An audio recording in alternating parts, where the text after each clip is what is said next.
Today we look at the life of American poet Emily Dickinson.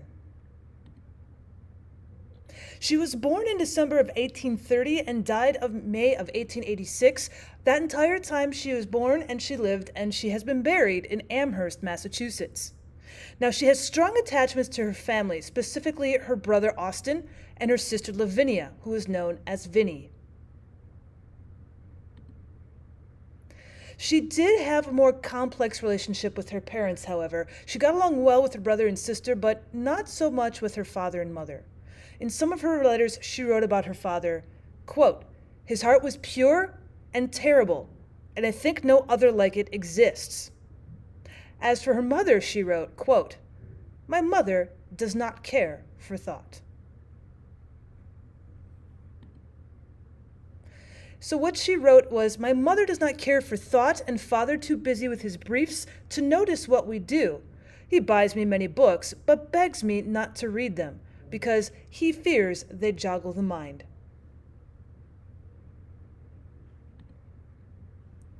So her life itself has some tragedy in it. The deepening menace that she wrote of death, especially the death of her cousin Sophia, traumatized her in 1844, just as she became a young adult. So this might have led to Emily's religious revival a year later in 1845. In a letter to a friend, she wrote, "I never enjoyed such perfect peace and happiness as the short time in which I felt I had found my Savior." Shortly after that, she started writing a poem. "Some keep the Sabbath going to church. I keep it staying at home." Now, Emily would choose a solitary lifestyle, and again, in one of her poems she would write she selected her own society and then shut the door. Because she spent so much time at her home, she had plenty of time to write her journals, and so with all these poems and letters that she had been writing and collecting over the years, in 1858 she began to write clean copies of her work into journals. She would actually produce 40 bundles and journals comprising nearly 800 poems. But nobody knew of these compilations or these journals until they found them after Emily's death. So her formal education, well, Emily attended Amherst Academy for 7 years, and then for only 10 months, she attended Mount Holyoke Female Seminary. Now, Emily's reasons for leaving early is not known. Either she was in poor health, maybe she rebelled against the evangelical fervor present at the school, perhaps she was simply homesick. We know that she does like her home, and she missed her brother and sister terribly in her letters. So then what are her formative influences if it's not school? Well, she did read quite a bit, and Benjamin F. Newton introduced her to a lot of poets, specifically the poems of Wordsworth, of Coleridge, and of course of her local hero Emerson. And then she wrote, "When a little girl, I had a friend who taught me immortality, but venturing too near himself, he never returned." Now, her sister-in-law, Susan, as Austin is now an adult and he marries, she becomes a great friend of her sister-in-law, Susan. Matter of fact, in one of her letters, she writes, "My most beloved friend, influence, muse, and advisor." Susan would go on after Emily's death, actually, to go through the papers and actually start putting a lot of the poems into poetry compilations. Her other important influences in her life include Charles Wadsworth. She would call him my Philadelphia because that's where he was from, but she would also call him my clergyman. She would look to him for advice. She would also be highly influenced by Samuel Bowles, who is the owner and editor of the Springfield Republican. Even though she lives in Amherst, Massachusetts, Springfield would be the largest, closest city, and so he would write what Emily called the master letters. As she would write to him to ask for advice, to show off some of her poetry, he would write back, and that's where she would get the advice about her poetry, and she liked to call them the master letters. So what is the life of a writer? And you can actually see part of Emily's bedroom here on the right. Well, in the summer of 1858, she started revising her poems, like we said, making clean copies and writing in earnest. By 1860, she had withdrawn from all social life, and she concentrated much of her time working on these letters and specifically her poetry. And in the first half of the 1860s is her most productive writing period. So a couple of the earliest pieces that she wrote in 1860 would be, "They shut me up in prose, as when a little girl they put me in the closet, because they liked me still. Still, could themselves have peeped, and seen my brain go round, they might as wise have lodged a bird for treason in the pound." So as we look at her life of a writer, as she has becoming more and more introverted and going into her writing, in April 1862, Thomas Wentworth Higginson, the general editor of the Atlantic Monthly, a huge newspaper at the time in America, wrote a letter to a young contributor. It's thought that this letter was for Emily, or at the very least, writers like her and would certainly influence her. Matter of fact, she would reply to the Atlantic Monthly by saying, "Is my verse alive?" Now, in 1874, Emily's father suffered a stroke and died. She only opened her door crack for the funeral, and she did not attend the service. We do know that she was quite fond of her parents, specifically her father, but she did a lot of times in her letters write that he was not very caring towards her, and so it's not surprising that with Emily's want to stay alone and away from people, that she only opened her door crack for the funeral. A year later, her mother suffers a stroke and was left in a bad physical and mental state. So around this time, Emily just stopped going out in public completely. She still, however, would have visitors at her home and would write to close friends. So she still was being social. She's just not going out into the public areas. One of her poems from this time period is "A Solemn Thing, It Was, I Said, a woman white to be, and where, if God should count me fit, her blameless mystery." So after her mother's decline, we look at this as the late period for Emily Dickinson's poetry. So her later life decline and then her eventual death, we have some influences. Otis Phillips Lord, could he be a late life romance? We have letters from Emily that point to the desires that she had to perhaps have a romance with him. However, that would have made her leave her home, which she was not looking for. But she certainly did seem to have a romantic attachment to Otis Phillips Lord. Then Austen's affair with Mabel Loomis Todd made Emily question love and relationships. Remember, she was really close to his wife, her sister-in-law, Susan. So him having an affair made her question, why would you get in a relationship at all? And then the death of Emily's mother and her nephew Gilbert had Emily writing that there was a great darkness coming. So late in life, people did start realizing that Emily's writing quite a bit, and so people started asking, and Helen Hunt Jackson convinced Emily to publish Success is Counted Sweetest. Now, she did publish it anonymously and in a small journal called A Mask of Poets. So this was the last of the 7 poems that she published in her entire lifetime, and the only one that seemed to have any sort of success. But remember, it was also published anonymously. So Emily died at the age of 55 of Bright's disease. Her coffin was carried through daffodils, and Higginson read, "No Coward Soul is Mine" by Emily Bronte, which was Emily's favorite poem. She is buried at West Cemetery on Triangle Street in Amherst, Massachusetts. So she has her sister Lavinia promising that she would burn Emily's correspondence after her death, and perhaps much of it was. We do still have some of her letters surviving. Now, no instructions were left regarding the 40 notebooks and loose sheets that Emily left in her chest. So Vinnie took one look and said, "This is a lot of poetry. It looks good." She sought to have them published.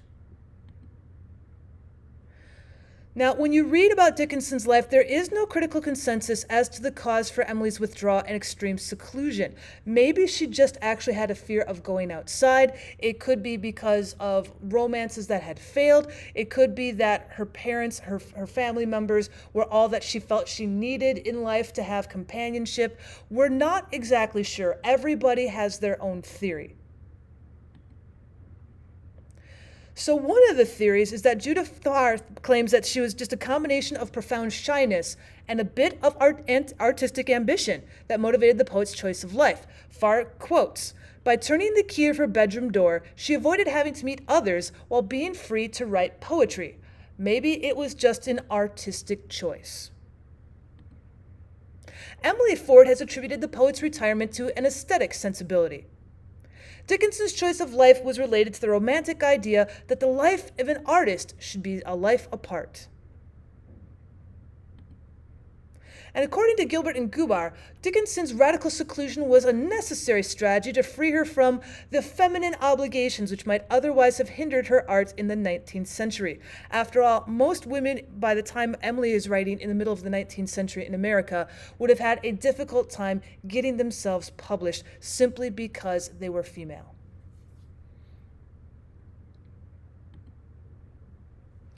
However, we do see after Emily Dickinson's death the beginnings of the publishing. The first edition poems of Emily Dickinson appeared in 1890, and they were edited by the family friends Mabel Loomis Todd and T.W. Higginson. And then after that, that poetry book would be edited again and again. In 1894, it is once again edited by family friend Mabel Loomis Todd. In 1924, more are being added in, and it's called The Complete Poems of Emily Dickinson, and that is by Martha Dickinson, which would be Austen's granddaughter. And in 1955, the poems of Emily Dickinson, with her original slashes and dashes, are put out by Thomas Johnson, and those are the poems that we kind of look at today. So in 1894, going away from the poems for a minute, we can see that we have 2 volumes of Emily's letters. They are highly edited because there are still people in them that would have been alive at that time. But 2 volumes do appear, and Susan Dickinson, Austen's wife, published some of her poems in literary magazines such as Scribner's Magazine and The Independent. Now, Martha Dickinson Bianchi, Emily's niece, published a series of collections between 1914 and 1929, and then other volumes would follow from her family throughout the 1930s.